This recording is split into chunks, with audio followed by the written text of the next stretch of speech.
You're watching the 1847 show, and this is season 1, series 2, episode 10, which is the dialogue and is the final episode of our series called Digitalized Liberia.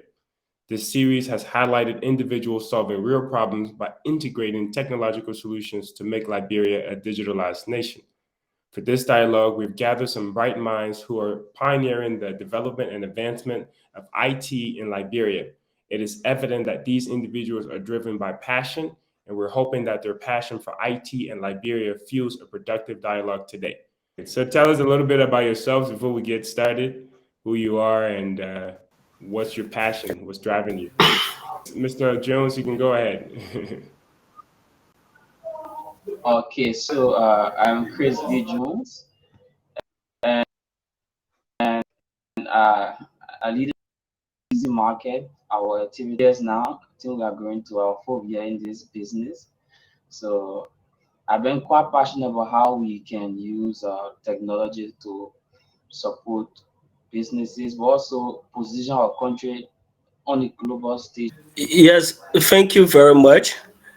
And like the issue of passions, I do strongly believe that for every young person or every change agent of the 21st century should be driven by the presence of information communication technology. Taking into consideration that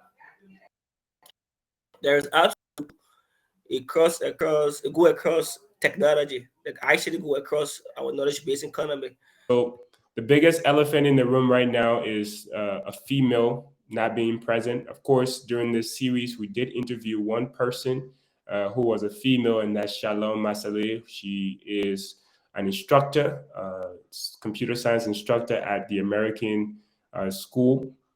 However, she was the only one that we could get on the show. There are other women in Liberia that are doing IT, but compared to the men, it's very scarce. So let's talk about the elephant in the room about women's involvement into IT.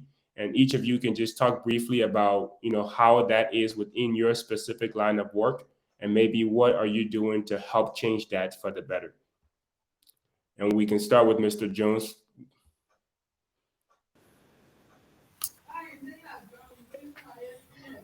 All right, so you talking about women participation.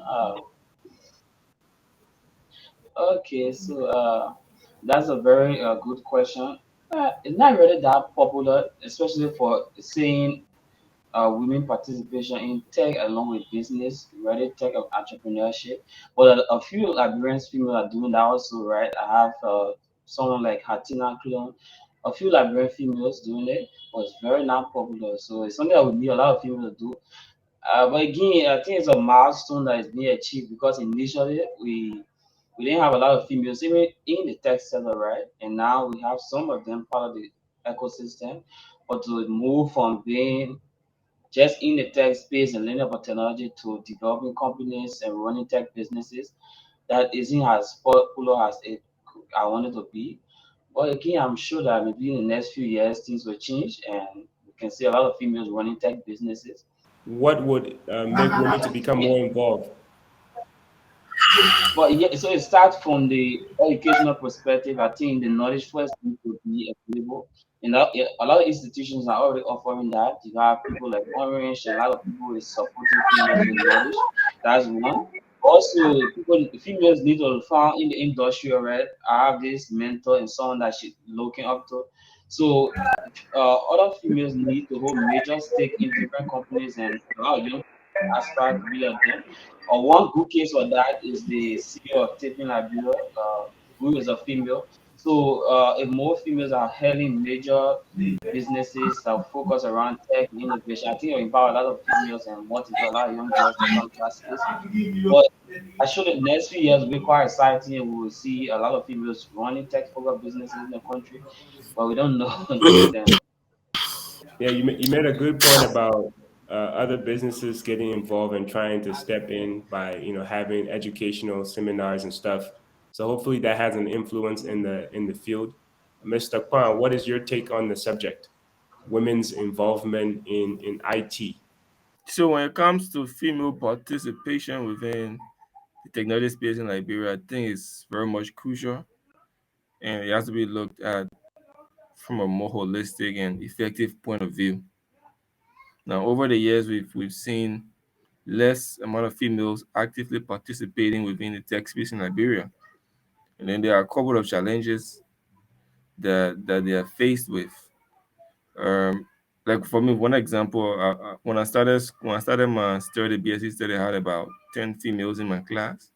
But upon graduation, there were only two, and I realized that they didn't drop not because they don't have fees, but there are a couple of personal issues. There are a couple of, there's a couple of self confidence issues. I think a lot of females lack self confidence. They are moved by the issue of there's a men's field, so they even shy away from it even before they can get to it. I don't think males are pushing the females away. I, I I just think the females are not being confident enough to be able to step into the field, because we all know that there's a huge advantage attached to female. If I'm a BSc holder with, and then a female is a BSc holder and will go apply for a job, for the fact that it stands more advantage because of a gender. So they're not just making use of these advantages. And when it comes to tech bases in Liberia, we all know females are more listened to when it comes to business negotiation, right? Go feel comfortable listening to a female pitch an idea and easily buy into it. So I don't think there are much barriers as we've been seeing.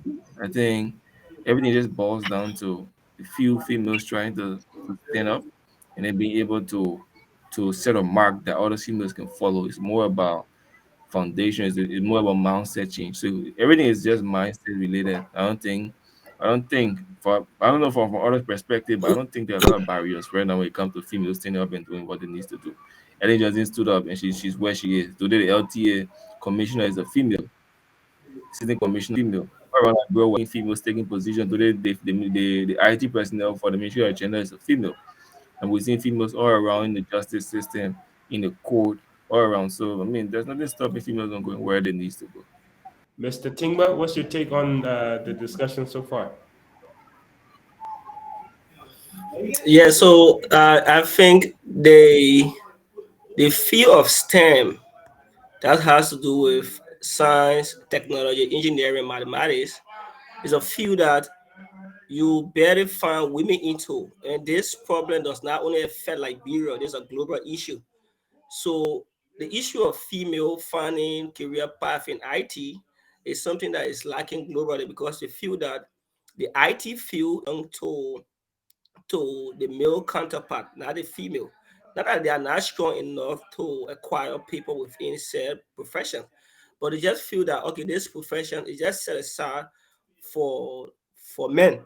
So I think what we can do, the first thing should be the aspect of awareness.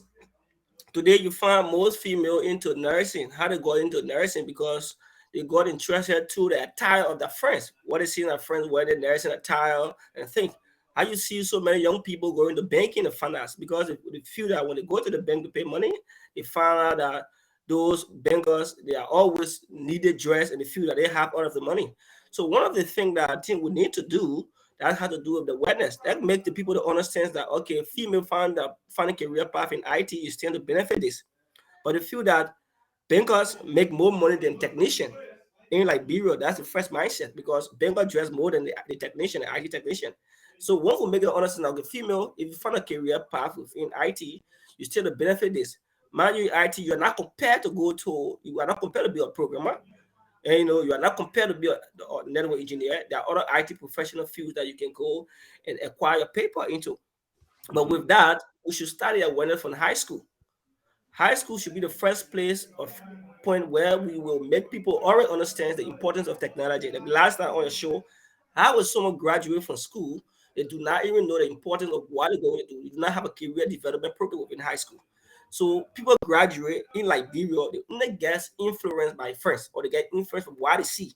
So today in Liberia, they have so many female. The reason why you find the nursing field because these are things that they see commonly across Liberia. You find most of them into banking and finance. These are things that you see commonly in Liberia. But if you say we had a career development program or a curriculum that addresses ICT across high school, wherein students starts to IT program, understands the basic IT program from junior high to senior high. By default, if that person graduates, they will definitely know where to go. The world now is centered around science. The world is centered around technology. You getting me? Even in the era of health, you have to blend health with technology. When you talk about telemedicine, all of these things. So one of the things that needs to be done is we should start to introduce item in high school, beginning from the junior high division, moving on to senior high. With that, if a person graduate, they know definitely where to go. So that weather aspect should be one of the key things we should focus on moving forward. But this issue is not just issue that affects only like the issue that you barely find female into the IT field. Yeah. And just to recap so far, so Mr. Kpan talked about just the mindset of people, right? We got to work on the mindset of women being more confident in themselves, and just knowing that it's not men that are necessarily pushing them out of the career or the field, but just we need to encourage that mindset to think more positively about their capabilities and know that they are confident, they're capable enough to do the job. So that's one. And then you mentioned to create the awareness, to sell the image of IT, like, the image of banking is sold, so that, when we think about IT, we don't think about people maybe that are just sitting behind computers, but people that are respected in the society, people that are needed. And I think those are very good points.